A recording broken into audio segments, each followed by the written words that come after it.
Hi, everyone. Thank you so much for being here on this Sunday night. For those of you who are in person, we're so grateful for you being here. And for those of you who are online, hello in the online world. I'm Ruthie Fierberg. I'm the executive editor of Broadway News, which is the new home for digital journalism on Broadway, if there are any theater fans in the house. But, you know, thank you. Theater is very sacred to me, but tonight we're here for the other sacred side of life, the Jewish side of life. I'm so excited to be here with the Jewish matchmaker herself, Aleeza Ben Shalom. Okay, I want to dig in because I only have 9,000 questions for you. Right? Let's do it. We're gonna see how many I can get through is really the challenge. I'm in. I want to start by talking about you, Aleeza, you, not the Jewish matchmaker you, because you are really the grounding center of this show, which is so beautiful to see. Like, you're the center of the wheel and all the spokes come out. So I know that you started matchmaking through Saw You at Sinai, which for those of you who don't know is like, it's not an app, but it is online, and matchmaking happens, you know, first they match you with a matchmaker, then the matchmaker matches you with other singles. At the time, I know you weren't paid, but what attracted you to matchmaking, and what attracted you to Saw You at Sinai specifically that was like the dipping of the toe in the world? So I was home with 2 young children, and there was lots of baby talk and chatter, and I love children. It's my second love in the world. I should hope you have 5. Second love in the world. And I realized I needed some adult interaction. Like, I just needed to talk to somebody that was older than 2. So a friend of mine said, like, oh, I'm on this matchmaking site. I said, yeah, what do you do? She said, well, you match people. I said, well, I like to do that. Like, I'm kind of like a go-between. I'm very good at schmoozing with people, connecting, and kind of like bringing them together. She said, well, you should apply. I said, okay, this sounds great. So I just got started kind of naturally and organically. And it's a matchmaking only site, meaning there's no swiping. Singles can't do it themselves. You have to be matched by a matchmaker. And having that eye for it, was that always something that you had? Like, is that a skill you grow, or is it something that is in you? Both. Yeah, but I think for some people it is more of something that grows over time. It's more like throwing spaghetti at the wall and seeing what sticks. And for other people, they have an intuition, we'd say like a hush for it. Like, there's just something inside that you could look at a face and you're like, ooh, there's something there, as opposed to other people who look at people and they're like, I don't know, it's fine. What's the difference? It's fine. It's good. You're the same age. You live in the same city. You should go out. It's enough. Right. That's it. Everybody does that. Go for a cup of coffee. It can't hurt. Why? How could it hurt? I said, it can hurt a lot. Don't just go for a cup of coffee. It can hurt. So, as I understand it, then in 2008, with where your husband was in his career, you know, housing, not so good. And so he said, we need another income. He said, get a job. And you said, I have a job. I said, I have a job, but it doesn't like pay like that. It kind of doesn't. He's like, okay. Pay like that. It doesn't pay like that. Like I don't know what you mean. He's like, you know, for like groceries and electricity. Right. And weekly. Something I can put in the bank, honey. Right. Yeah. Right. I said, it doesn't work like that. You have to wait till you get a match. And then when you get a match, then if they should think that they should give you something, and it depends on what community you're in and how much and if. And he said, okay, so go to work. Mm-hmm. I said, no, but I have a job. It's the most important thing in the world. And he said, okay, so figure out how to get paid and do what you love. So how did you build the business from it? And also, like, what were the core values of not just matchmaking, but of the business of matchmaking that you established? So I started by building around coaching and mentoring, and most people go, well, that's not matchmaking, but there's really 3 parts to the matchmaking process. So there's the introducer. Mm-hmm. That's what everybody calls the matchmaker. You two should go out, that's the matchmaker. No, that's actually the introducer, which is one of 3 jobs. The mentor or the coach, the middleman, that's the go-between. Okay. If you don't have the go-between, you know what happens between a match? I don't know, but it's not always good. Sometimes it's good, sometimes it's not good. You need somebody to help smooth things over. So you could have a mentor, you could have a parent, you could have a sibling, or you could have a coach, or you could have somebody paid to support you through that process. Someone to bounce things off of before you go on the date, after you go on the date, like the processor with you. Exactly, Okay. the processor. Okay. Okay, so we call it the mentor, the coach. And then the third part is what we call the closer. Oh. The closer. We're either going to chuppah or we're never going to chuppah. And that's it. And we have to make a decision. And when it's decision day, the question is, well, what do I do? And most people go, I don't know. So you need somebody to help you do that. Right. You talk about clarity throughout, like if I had to pick a theme for the whole series, it is clarity. How do you help people get to clarity? What are some of the questions you're asking of them, you're having them ask of themselves? It depends on the person. So, okay, I'm going to introduce you to another concept. This wasn't on the show. This is new. Oh, bonus material? Maybe it'll be on season 2, if when. Yes, amen. Okay, so we have a concept of, this is a little invested. Do it. It's all right? Do We're going to it. do it. We're going to do it. Okay, so it's I, you, we. It's different kind of people in the world. There's I people in the world. You know those people? They know what they want. They tell you what they want. They mean it. They're a harmony. Harmony is an I person. I'd say, right? is Danny an I person? It's interesting. Danny has a little more flex. Interesting. Danny could be a we person. She can process with you in like she has a confidence, but she's willing to process with you. Like Okay. Harmony is an I person. Okay. she's an I person. And then there's the we person, which is, they're going to always process with somebody. They're going to bounce it off. They want to run it by you. I'm not sure. What do you think? What do I think? And then there's the you person. The you person kind of just buys into people. They're like, no, I'm good. I went out with you. That's really nice. Oh, I went out with you. Oh, that's good too. Who are they going to marry? Whoever picks them first, they're going to also pick back. It's just how it works. In the world, 15% of people, in my estimation, this is Aleeza's calculation, 15% are you people, 15% are I people, although everybody thinks that 95% are that, but only 15%. And actually about 70% are this We people. we, which is I need a coach, I need a mentor, I need a closer. I can't make this decision on my own, not just for relationships, for work, where I should move, even when what do I order on the menu? I don't know what to eat today. What do you think? Meatloaf How dare or you fish? call me out like that? Just seeing through my soul right now. Okay, I'm taking that in. But yes, I guess I'm a we. What are you having? Oh, okay. So maybe if we split, I'll have and you'll have and yeah. Okay. We'll talk about dating too. You need dating advice? It works the same with dating, with food, career. You need a new career. I can help you with that too. She's the everything coach. She's the life coach. Yeah. I mean, dating isn't It's living right, in it's a bubble. part of it. It's a part. Yeah, it's a part of the whole process. Yeah. If you need a job, we get you a job too.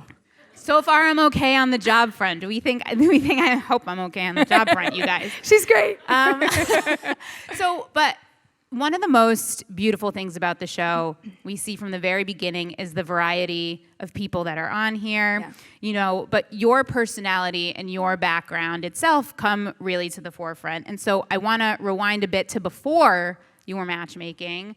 And, you talk about being Baal Teshuvah, that you grew up more secular, you became more observant. Describe that a little bit more for me. What was your family like growing up? What was the household like growing up? So we grew up, I call it Jewish, right? So we know a lot of those. Right? Yeah. Right. Loved my Judaism, but I wasn't living my Judaism. And I think that's the key distinction, which means I loved everything about being Jewish. We participated in, High Holiday Jew, went to the services. We had matzah on Passover, but we didn't know about some things. Like, I didn't really know about Sukkot, although, in synagogue, there were lots of bees outside during that time, right? Because they hung real fruit. If you hang the fruit, if you hang the gourds. No, in Israel, we don't hang real fruit. No, they know better. It's plastic. It's plastic. Right? Do what you got to do. Yeah. So, artificial lawns, artificial fruit. I'll tell you about my husband later. We'll get there. We'll get there. So I loved it, but I wasn't living it. We didn't grow up with it. We grew up culturally Jewish, and we grew up with a strong identity. We loved Israel. We loved being Jewish, and it was a strong value to marry somebody Jewish. And somewhere in my mid-20s, I was soul-searching, and I was like, well, what's the meaning of life? I don't get it. Like, I said to my mom, don't ever say this to your parent, by the way. I was like, I don't understand. You eat, you sleep, you go on vacation, you go to work, you have life, you do your holiday, you do this, you do that. What else? What else is there to life? Like, if this is all there is, then I should be dead. And she's like, oh, poo, poo, poo, poo, poo. You know, God forbid, don't say that. Cancel clear. Wipe that out. Right? I was like, no, but I don't understand. This is the meaning of life. This is all there is. Eat, sleep, work, repeat. I don't think I have a purpose here. It doesn't make any sense to me. Right. And then I went on a retreat with actually somebody who's here. I want to shout out and say hi, yes. Martha. Hello, Martha. Yay! I met Martha over 20 years ago at a Jewish spiritual retreat, which was in Orlando, Florida. And they just talked about Judaism. Was the soul searching itself the reason you went on that retreat in the first place? Like, you could do a lot of things when you're soul searching. Why that retreat? So it was in combination with that, and my brother had gotten sick. He had Crohn's, a very Jewish disease, it seems. And he was really like life and death. Thank God he really sick. He made it. Thank God he's doing well. Thank God. But it was a very traumatizing time, and I needed a break. I needed to just like refresh and start again. And at the same time, I was soul searching. And I found this retreat. My girlfriend called me. She's like, it's this Jewish retreat. You want to go? It's for a week. It's in a week. It's for a week. And let's go. And I was like, I'm in. I sign up. And she goes, oh, I can't go. I was like, oh, thank you. Okay, I'm going without you. I already made the deposit. I paid in full. There was no deposit. It was a week away. I booked the ticket. What do you mean you're not going? She goes, oh, my mother's in town. I was like, oh, thanks. So I went, and I didn't know anybody there. And I left not only meeting everybody, but having found God, having found a connection to spirituality that was meaningful to me, that completely transformed my life. And so would you say that it is the blend of experiences from your upbringing to, I'm assuming, some of the people you met in this retreat, like Martha, to becoming more observant, that then led you to want to match and coach Jews of all kinds? Like, is it the variety of your experience that made you want to work with a variety of people? Right. Both worlds make sense to me. So I grew up secular. I became observant. I understand both sides. I connect to, you could put almost anybody in front of me.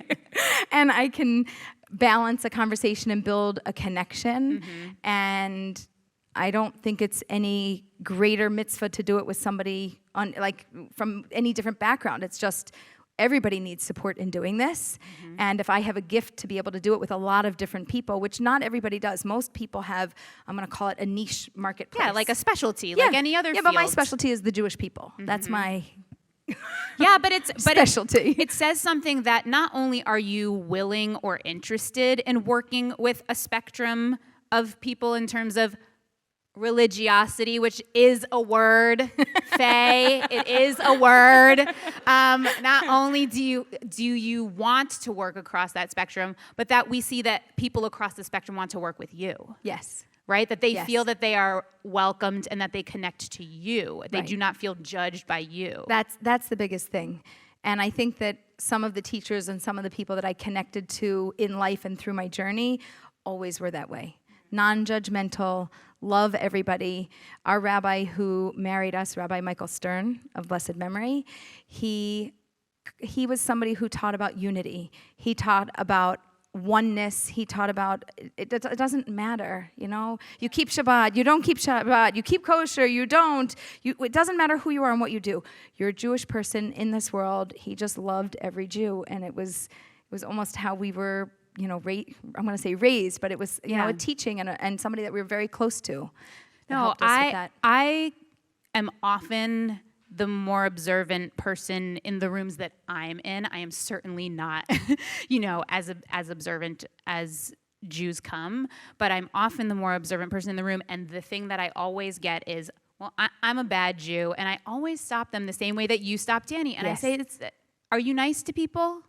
Right. Are you kind to people? Are you trying to be compassionate? Then I do not care how many times you go to shul, and I don't care how many times you eat bacon. Like, everybody chooses their own thing. Right. But I think to see that and to hear that from a woman who is more on the more observant end is like everybody, at least I'll speak for myself, watching the show, it's like this breath where you just relax and you're like, oh, okay. That's what social media is saying. Yeah, that's what people are saying there. Right. Well, They watch the sometimes show. they know what's up. Sometimes they know what's up. Okay, so at what point and how do you then get connected with IPC, your production company, with Netflix, to become the Jewish matchmaker? Only through another matchmaker. So the story goes like this. Corona hit. We started doing matchmaking webinars on a monthly basis. We started doing singles webinars on a weekly basis. And all my in-person events, New York and wherever we were headed, everything was canceled. So I said to one of my matchmaking friends, I said, what do we do? She goes, we have to do everything online. I said, well, how much can we charge? She goes, it's Corona. You don't charge anything. People are suffering. This is a really difficult time. Give back, and it'll come back to you. Don't worry. This is like, we need to give back. And I was like, oh, that's so good. You're right. So we started doing all these webinars, and a matchmaker friend, Lori Young, the Seattle shadchan. So she started to moderate with me, right? She said, okay, Aleeza, come on. You do the whole thing. You do the song and dance, right? And I'll back you up. So we started to do that.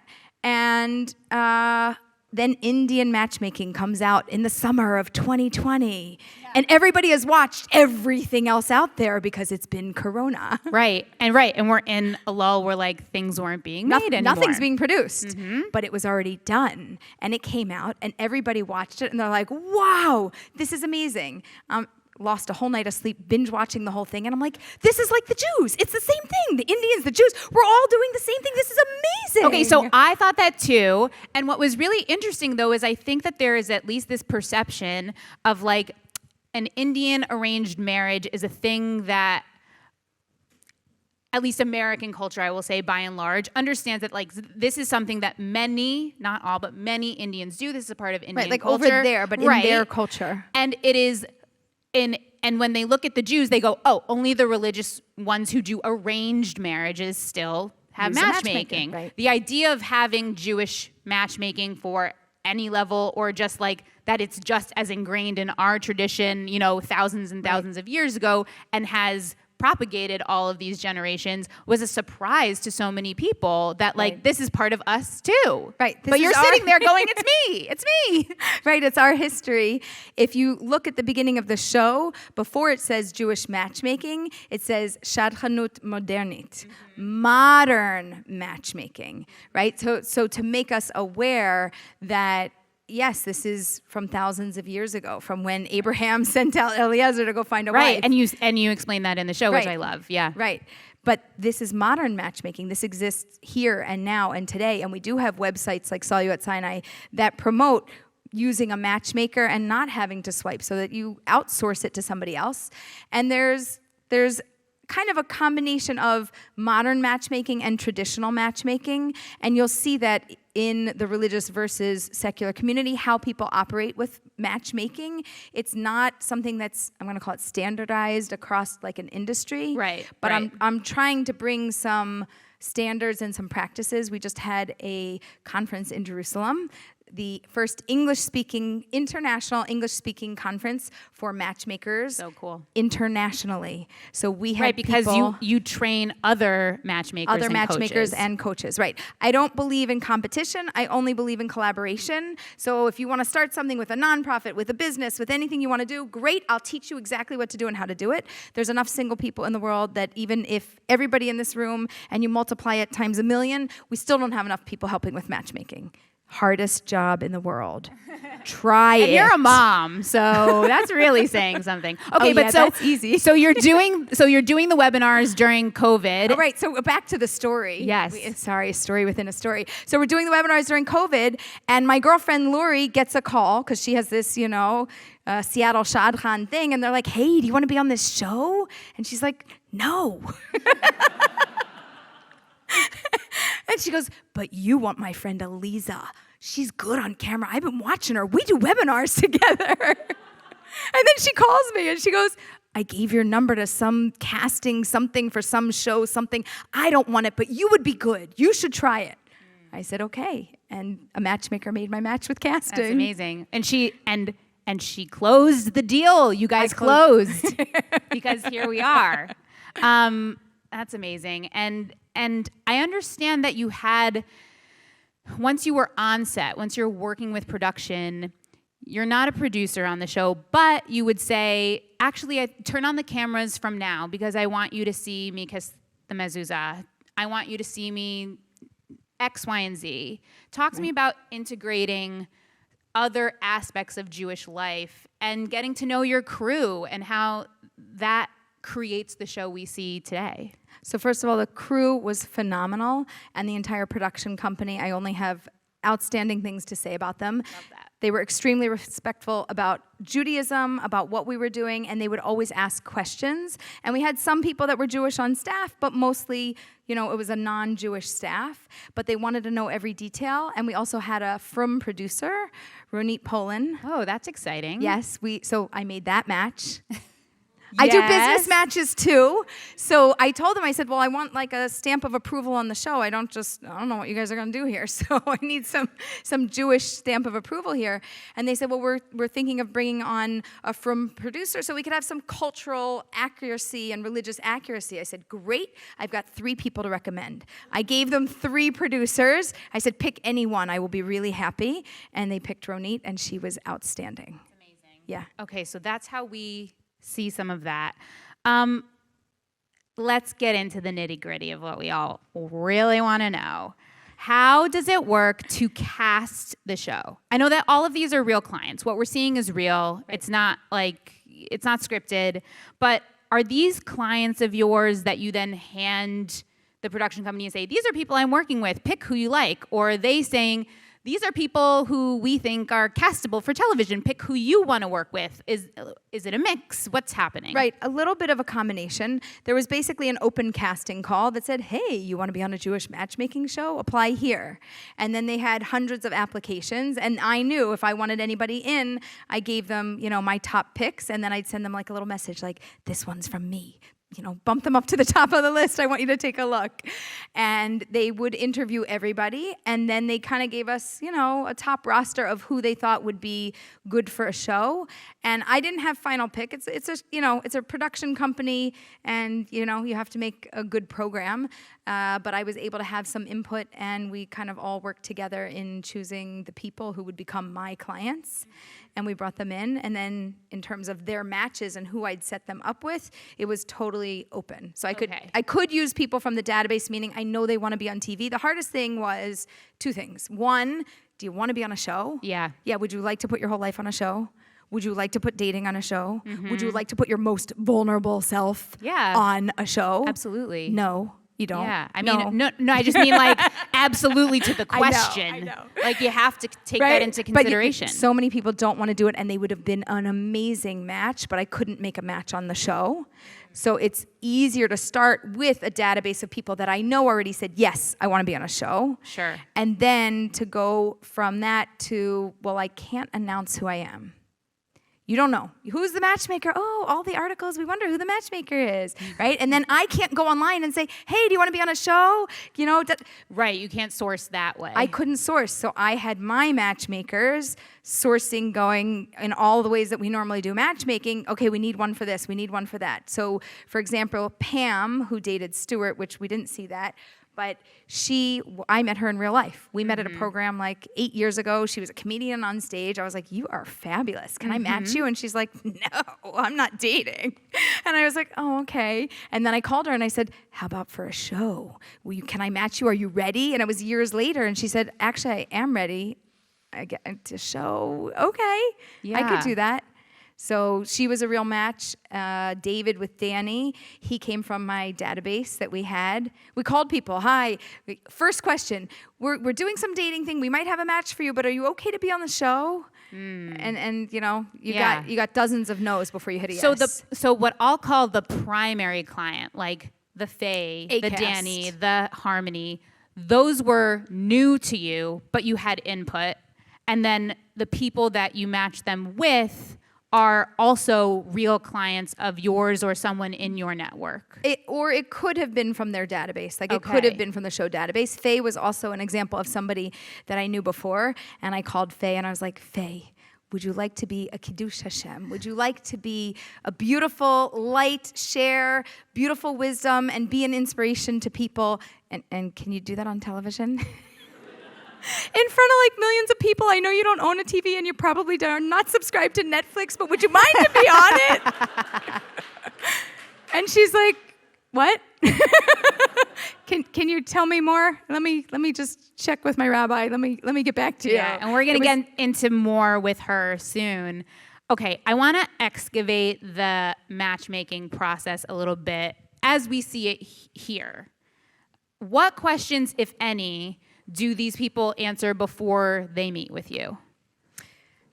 Okay, so there is one thing I'd like to fix. I need to know everybody's height before we like one basic. Like I have a whole list of questions, which is not short. It's very long, but casting has like a different thing. So like the one thing I wish I had was at least to have people's height. So I get like a basic, I'm going to call it bio profile, which has a photo, has a little bit about family, you know, relationships, what they want, and a shtickle about who they are. A little taste. And then I did get a brief little video clip just to kind of get a feel for them. And then no phone call, no contact, no nothing. So the first time you see me meet somebody on camera, I walked, Faye I knew, but I didn't like interview her like that. But everybody else, you walk into the room, hi, Danny. So I saw her face on a photo, on a little mini video. But you hadn't actually met or no talked. No phone, no nothing. Wow. Nothing. So that's real reality. I was going to say that's guys. really real. Like I walk in and first time I go on camera, I said to the producers, I said, so what do you want me to do? I'm waiting for like real direction, and they're like, whatever you normally do. I said, like I could just be me. I said, you don't even know what I do. They're like, we're about to find out. And then they were really happy. Right. I was like, you hired me and you don't even know what I do, really. Like so they didn't ask me for a list of like, what are you going to go through with them? What? Nothing. I just did my normal. What you saw is my real. I mean, you saw snippets of it, but we go through an hour and a half interview. Okay, that was my question. So we're seeing snippets. Yes. An hour and a half is the usual length of like an initial meeting. About? It's helpful to have that much time with somebody. I need, first of all, to understand them. I need them to understand me and where I'm coming from. I need their buy-in. If they don't buy into me as somebody who can help them, then I can't help them. And that's okay. If it's not a match, the first match we make is between the two of us. If we're not a match, it's okay. Well, you know, I've got 1,000 matchmakers in my database. We'll pick somebody else. Right. Okay, so then you start the conversation. You know, as much as I'm sure you would love to spend 3 hours with everyone, time is finite. So what are the things that you absolutely, I have to walk out of this meeting knowing X? I need to know the qualities that they want. In terms of qualities, it's the values. What do I value in having in my life with a partner? Personality type, what personalities work. I need to know hard deal breakers. If they are a smoker and I'm allergic to smoke, it's never going to work. If they have cats, it's never going to work. Yep. By the way, I had a different from the show. I had a guy and he had a cat and we had our little chat. And I said, what happens if you find the perfect girl? No, she's really the perfect girl. And what if she's allergic to cats? And he said, then she's not the perfect girl. No, he said, well, then I'll just get rid of my cat.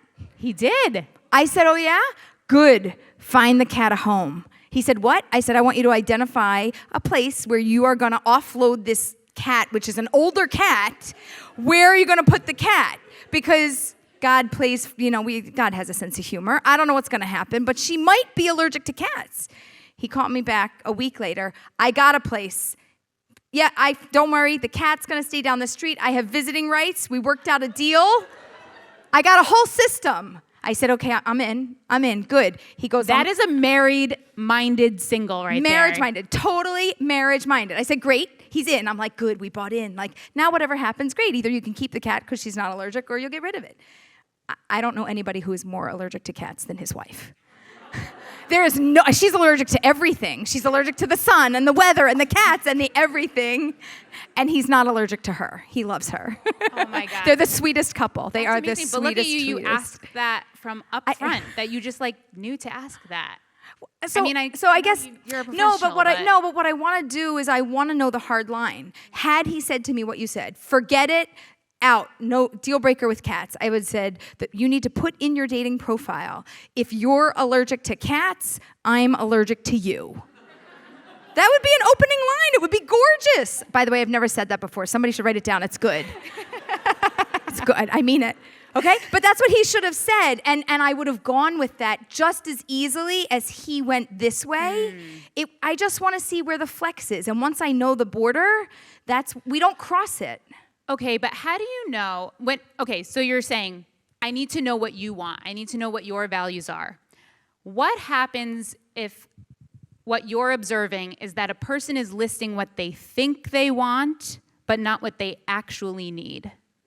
Right, so like Nikisha, she told me everything that she wanted, and then we found this great guy with a good heart and a good soul who happened to be bald and older by a significant degree, and I ran the idea by her, and I ask permission. And I get the buy-in, and here's how I get the buy-in. Here's what I like about him. Here's what won't work for you, because I know this is your border and this is your reasoning of what you don't want. Sure. Okay. Here's why I actually think it's a good idea. You're young, but you want to get married and you're looking for a serious guy. You're going to find that at 26 in Kansas City? I don't think so. How about a guy who's, 38, older, ready to get married, ready to be committed, and ready to make something happen? And I'm sorry, but he happens to be bald. But he's cute, don't worry. Yeah. Right? And then I pause and I wait. Now, they could say, no, thank you. And if they say no, we go on and we look. Whatever would have really happened, you would have really seen. So had she said no, you would have seen on camera. She says no, I go and find another date for her. Right. And she said, you know what? Let me give it a try. And then afterwards, she's like, wow, you know what? You're right. I do like older guys. I like somebody who's mature, who's serious about the process. And he was actually cute. I didn't mind the bald, even though in my head I didn't want it. But I'm not saying this is what you shouldn't do. Don't do this.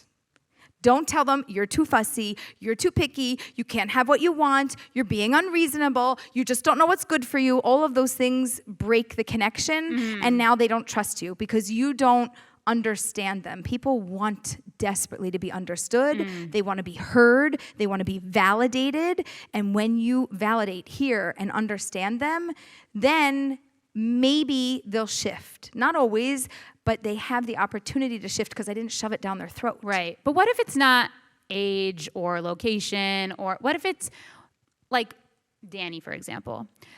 Danny, I feel like what she was asking for is someone who goes out like she does, someone who has is really social, someone who's outgoing, charismatic, all these things. And then you see her with David, and then we see her later with Sean, who I would say has it's not like he's not friendly or gregarious, but you hear him I wake up chill. at 6. Right. I wake up at 6 in the morning. Right. I meditate. I take my time. I could see that he's letting her lead.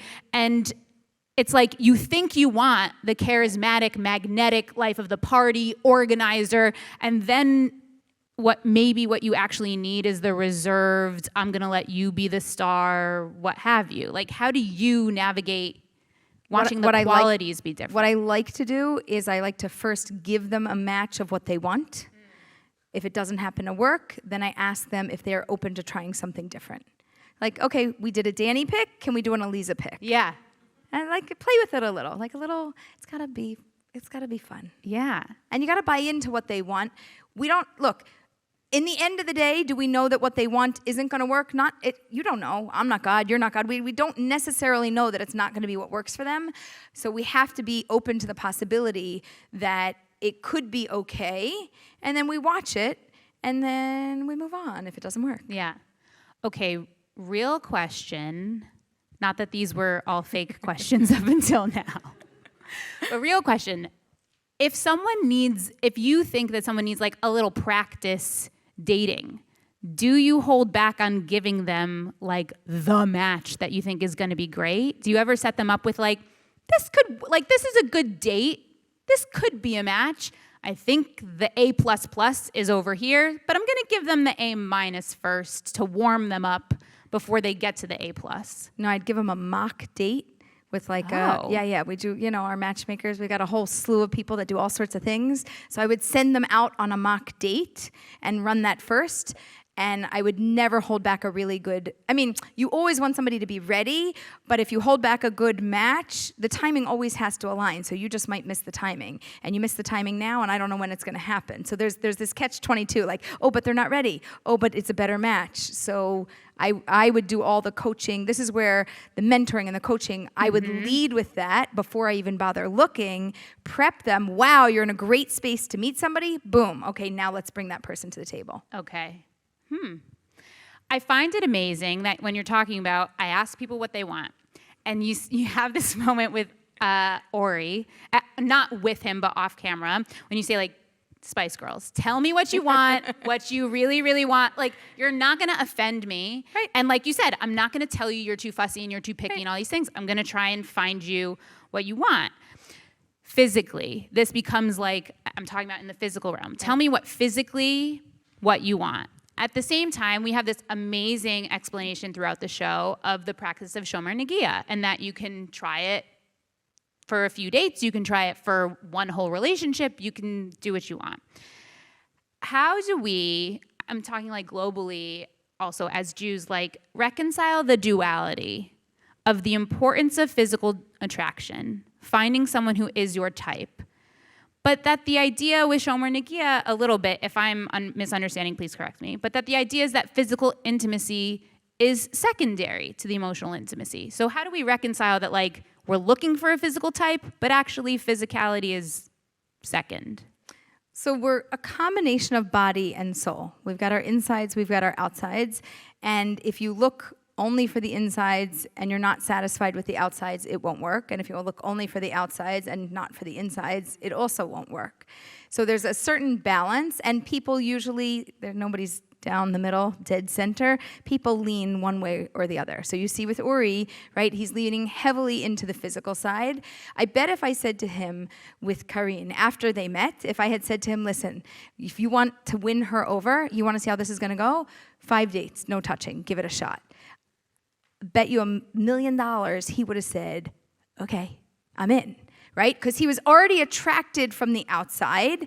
So you don't even need the physical touch. Now I just want to know if the inside is really going to work, which we see that they're having real conversations. Right. They dug in, like there's a good chemistry going on. But he probably would have been okay with that if he really valued clarity and valued getting to know her. It's very hard when you don't buy into the look and you are feeling a little bit not convinced on the outside, like Harmony with Aaron, right?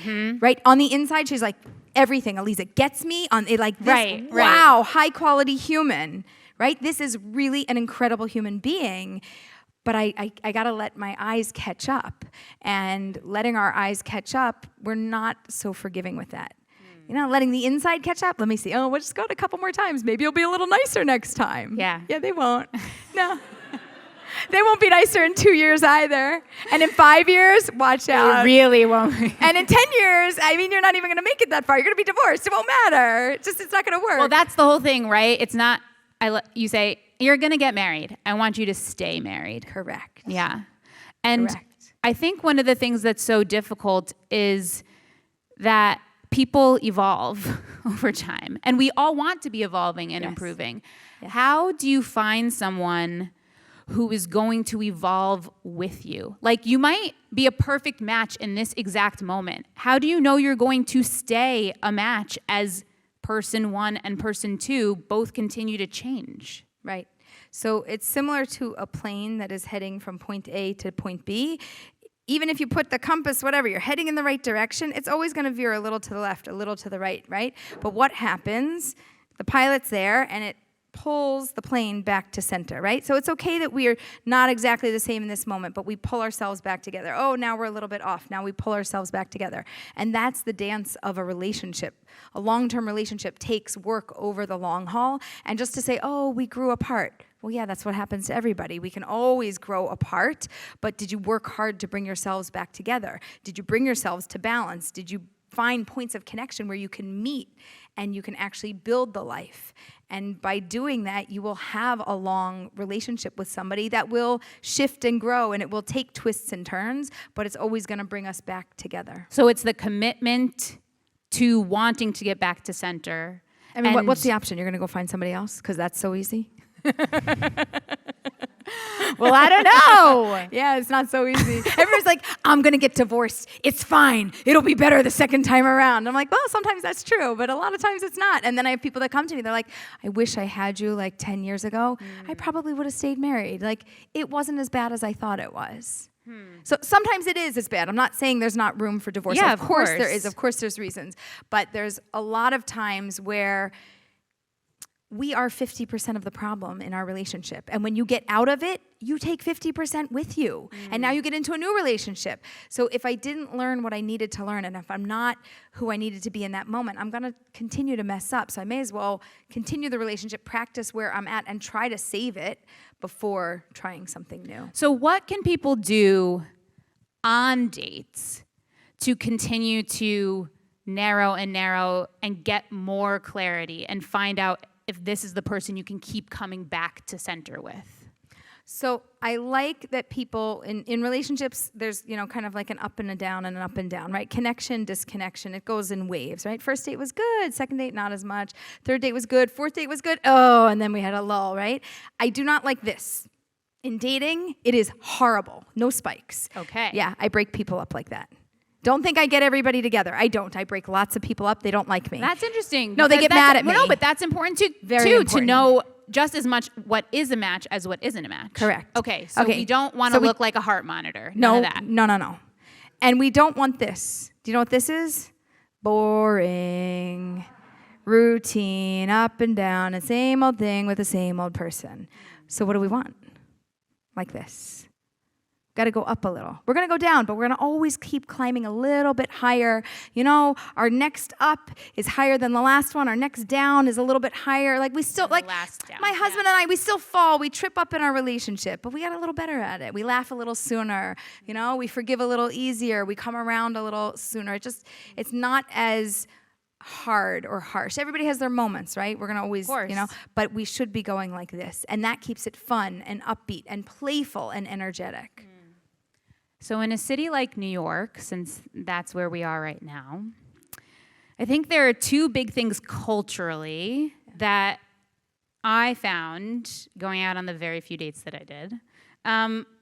Number one, always the possibility of something better around the corner. Yep. That like New York is the city of infinite people because it's so big, and also it's transient. People are always coming and going. Mm-hmm. So how do we battle both in ourselves and in the person we're seeing of like, I'm not going to think that there's something always better around the corner.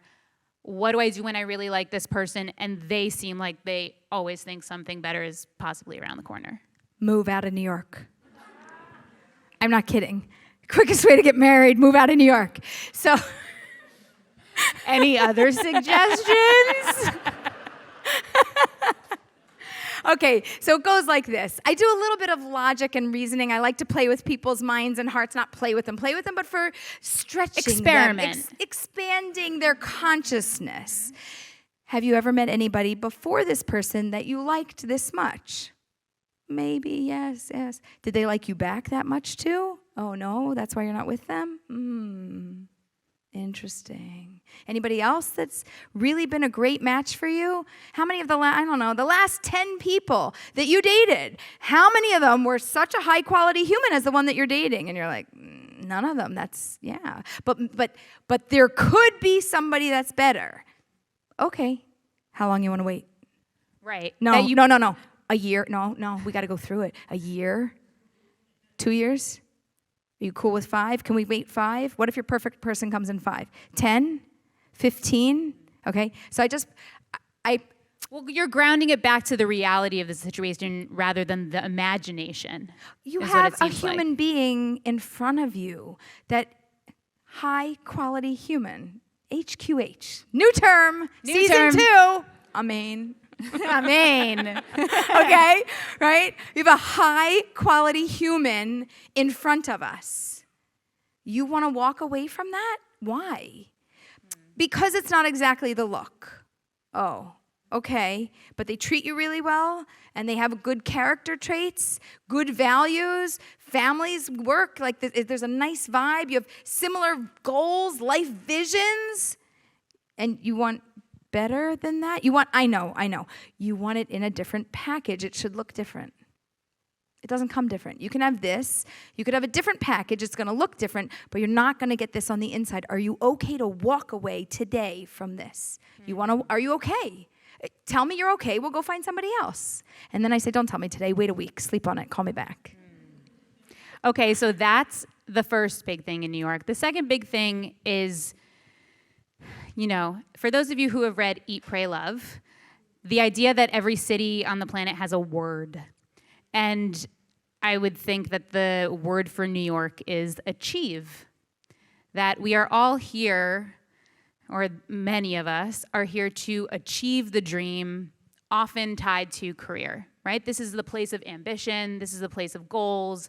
This is the place of center of so many different industries. And there seems to be limited time for both of these things. Limited time to find your person, limited time to meet the career goal. How, because you do balance both, how do you balance the finite time that you have for both of these things when they are both so demanding of your time? Finding your person, we'll go back to it, it's still the single hardest thing to do.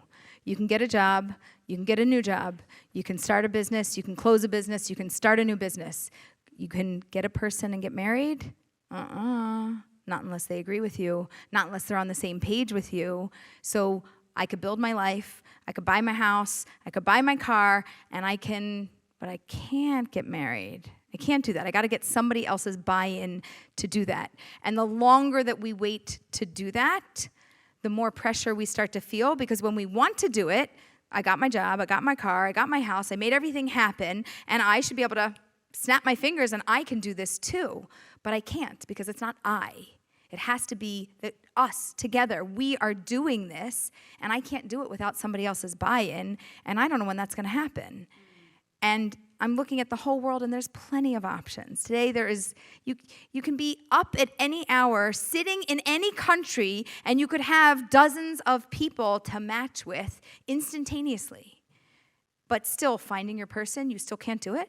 You have all the options. The whole world is open to you. Before, you could say, you just lived in the shtetl in a small little town. Who are you going to marry? The tailor? But now you could marry anybody. Anybody. And who do they marry? This is the problem. But they marry nobody. Either nobody, or it's, what did we learn from Hallmark movies, you guys? They go back to the shtetl and they find someone at home. Right. Mystery in your history. That's what we call it. Exactly. I wanted to ask about, marriage is one thing. Love is another that is hopefully in the marriage.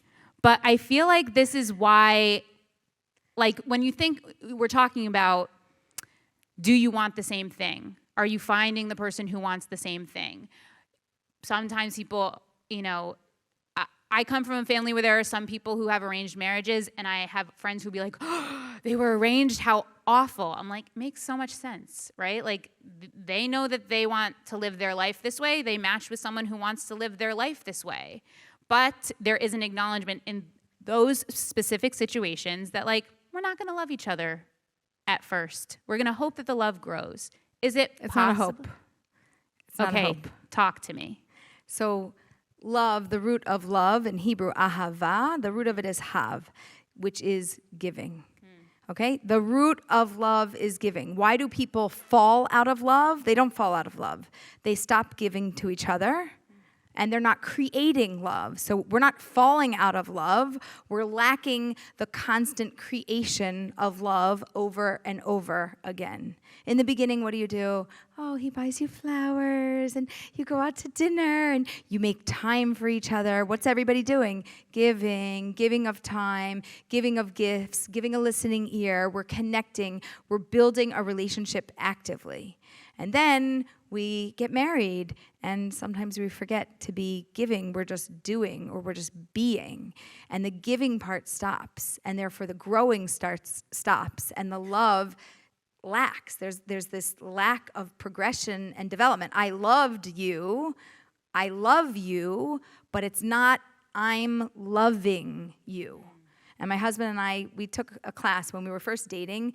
We went to this love class, and they talked all about love and this whole concept. And on the car ride home, we talked about it, and we came up with this concept of I'm loving you. And we don't say I love you to each other. We say I'm loving you. So somebody goes, it's not grammatically correct. And I said, well, I don't care. Also, it is grammatically correct. It's called the gerund, people. Continue. So it's I'm loving you, which means I'm making an effort. I'm putting in an action to try to love you. I want to get it wrong today, and I might get it wrong tomorrow, and I might do it not in the way that makes you feel the best, but I'm loving you, I'm trying, I'm giving, I'm working towards this relationship. I'm in. It says I'm in, I'm not out, I'm trying. And that, to me, is what happens in a relationship, in a marriage. In arranged marriages, I don't know that they aspire to love. They aspire to build a family. They aspire to build a community. And there's not an obsession with love. There's an acknowledgement. By me giving to you and you giving to me, we're going to grow love. They just know it. It's almost assumed. But it's not a fantasy of love. I love you, I feel so connected. I'm in love, right? Right here. How long does that last until it wears off? I guess that's the question, right? Like, how soon does it come and how long can it last? This is the loving is how to make a whole feeling lifetime. last, A whole right? lifetime. Did you see my husband on camera? Well, not today, but if you watch, you're going to watch. Yes. And finish all 8 episodes. Yes. And watch again. Okay? But you see, we have a very loving relationship. We have a banter. We're playful. First of all, that's in our nature. It's a part of our personality, but it's a part of how we actively work to build our relationship. And it works. Okay, I have a couple more questions, and then we're going to bring Faye out for more questions with her. Okay, I want to ask, thank you, sir. I feel like, so we talked a little bit about like some American culture. Now I want to talk about Jewish culture. I feel like one of the things getting in the way, which you can totally disagree with, but this idea of the nice Jewish girl, the idea of the nice Jewish boy, and like almost the splitting of a personality of people. I feel like it has real consequences on our culture, on dating, on the marriage between Jewish people of like, I'm supposed to present the nice side of myself. I am only looking for the nice side of what you are. And, you know, how we also end up like some people are for practice, and then when I am ready to find my nice Jewish girl, I will come to you. Like, talk to me about how any of this is in your consciousness and about it being a possible roadblock for us culturally in the dating world. So when you said the word nice, I was having a whole different story in my head, because most people, when they talk about the nice guy or the nice girl, it's like the boy next door or the girl next door, which is like, they're nice.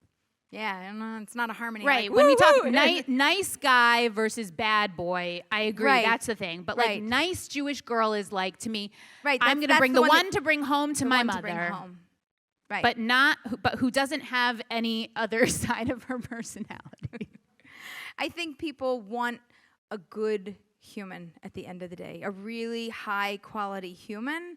And when they're dating and they're not dating for marriage, they're just with Mr. or Mrs. right now. It's not the right person. It's not the nice person. It's just, I'm too busy to be bothered looking for a real person. This is good enough for now. I'm busy, you're busy, and okay, when I'm ready to deal with it, I'm going to break up with you and I'm going to move on. It's something that exists, but I don't think it's only in the Jewish world. I think in general in the world, if we're not serious about a relationship, then who we're with matters a little bit less. Probably they need to look a little better, and probably the inside doesn't shine as much because I'm not super serious with you. But if I were serious, I would dump you and move on. The other thing, and I'm gonna generalize a little bit right now. Okay, this is not everyone, but I do find there's patterns, and I felt like I was seeing it a little bit in Ori, that he has this amazing perception and relationship with his mother that is honestly very beautiful. That someone should respect their mother so much and really value her is really beautiful. But then it becomes, who is the woman that is ever going to measure up to that? And this idea of, guys, I come back to that episode of Sex and the City where they're at the baby shower and this woman says, I tell my son he's God and I love him every day and he should only remember that he is a god. And Cynthia Nixon goes, can't wait to see what woman's gonna end up with that. Right? And so this idea of like the mother-son connection, and when we're talking about heterosexual relationships, I should say, but you know, a son and his mother and a son and a potential future partner, like, what do we do about all this? So what you see with Uri and his mom in the show, you know, he's grappling with, oh my gosh, what's going to happen? My mother wants this for my wedding and she wants that. I don't know what's going to happen. I don't know. Like, he's like, I'm going to be at the bar. I'm going to be drinking. Count me out. Right. And I think that there is, I'm going to call it a passing of the torch, right? This was the most important person in my life. And in Judaism, there is a concept that a man should, you know, leave his mother and his father's home and cling to his wife, that she should be the one that rises to the top. That's a very deep Jewish concept. And it also says to us, but before that, it should have been the mother. So he's not wrong. Right now, that's exactly her role. But when somebody new comes in, he has to defer to his wife. That's the only way that this is going to breed a healthy, loving, beautiful relationship. But in the dating process, do you think that does there just become a moment in his or any person's mind when they separate from the parent and are open to someone who could measure? Like, that's the whole thing, is like, I feel like, okay, so this man loves his mother. How am I ever going to measure up? Right. It's that pressure. He needs a really strong woman. His mother's a very strong woman, and he needs somebody who is confident and strong and grounded, and that way she can carry herself, and he's probably not going to figure it out till he's married. And so it's when you find the right match that it comes that way. Yeah. And the ones before that are just not the right match. Right. Okay. Right. All right. Still have, 8,500 questions, but I think we got through a few of those. So I'm going to ask Faye Brazel to come out and join us for a few more and some of your audience questions. Faye, come on out. And look at you in this gorgeous dress. You're going to sit in the middle. I want you close to Aleeza. The most intimidating it could be. Okay. No, you're held between the two of us. Okay. You're held between the two of us. I like that reframe. Okay. What drew you to working specifically with Aleeza? It started actually with our business connection. We have some synergies in the business world, and we were having this amazing conversation. Do you remember that conversation? It was like a 30-minute Zoom call that went to like an hour and a half. Yes. And it ended with you sneaking something about matchmaking show, maybe, and saying it would be awesome if you would join. And I was like, no way. Amazing, but no way, not for me. And then a few months later, you got back to me and said, it's really going to be a Kiddush Hashem, reconsider. And I thought about it a little bit longer, and I came back and I said, Also not gonna fly. I'm really Orthodox. This is not gonna fly, and I really want to get married this year. And then a few months later, I think you messaged me and said, please find me somebody else that's Orthodox. We need someone Orthodox on the show, or reconsider. And at that point I said, okay, let me think more about this. And I went to my rabbi, or a really prominent rabbi. It's someone that I really look up to. And I thought for sure he would say no, and that would give me like, I wouldn't have that guilty conscience. Yeah, you wanted to get out of it. I was like, because you kind of like, you were really smart, Aleeza, as we all know, and you were like, this is an opportunity to make a kiddush Hashem, and like, don't just throw this away. And like, you played on my guilt strings over there, so I, like a good Jew who has that guilt, I was like, am I really throwing something away? And I was like, the rabbi is going to clear me. He's going to be like, Faye, you're 100% right. This is not for you.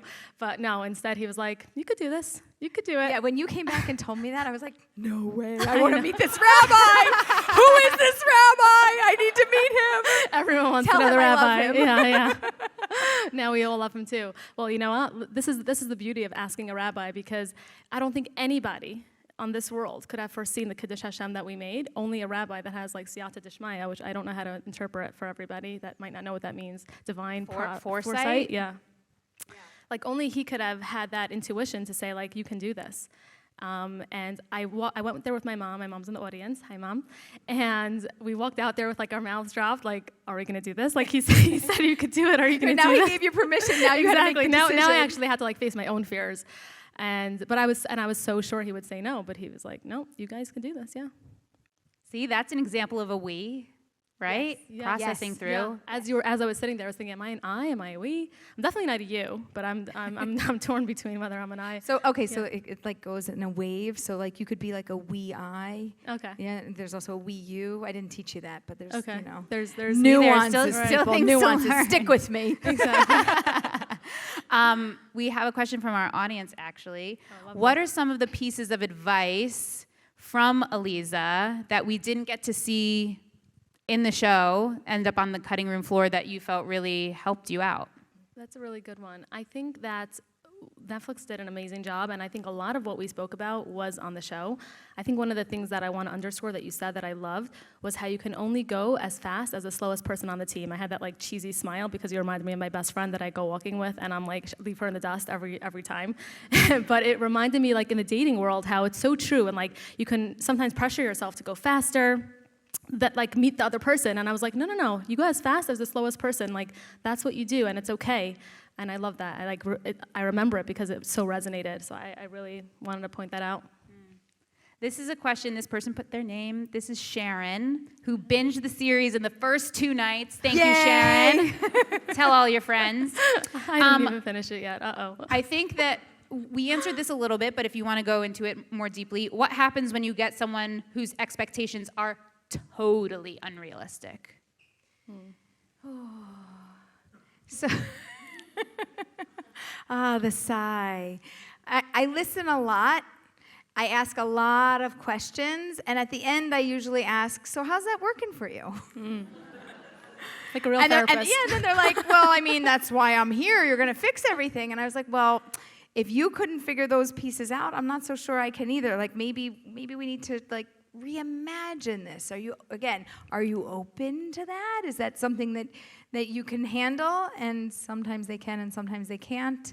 I have said to some people, I don't know if we're a match for working together. I don't know if my style and... Right, you said from the beginning, it's a match first between us, and then I can match you with people. So I have said, I'm not sure if we're a match, and then they get, oh, no, we are. I picked you, I want to work with you. And I'm like, yeah, but I have certain things that I need you to try and do with me, and I don't know that you for example.